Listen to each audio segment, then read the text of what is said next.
रामकृष्ण हरी. तुकाराम महाराज गाथा अभंग आणि भावार्थ. अभंग 162.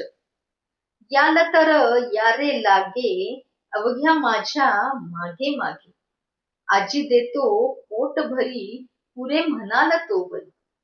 हळूहळू चला कोणी कोणाशी न बोला, तुका म्हणे सांडा घाटे, तेने नका भरू पोटे. या अभंगाचा अर्थ असा आहे की गोपाळांनो, यायचेच असेल तर लागलीच सर्वजण माझ्या मागोमाग या. आज मी तुम्हाला काल्याचा प्रसाद पुरेपुरे म्हणाले तरी तोपर्यंत पोटभर देणार आहे. पण अगदी पाय न वाजविता हळूहळू चला. कुणाशीही एक शब्दही बोलू नका.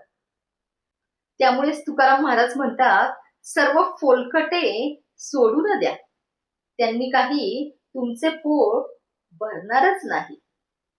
पांडुरंग पांडुरंग.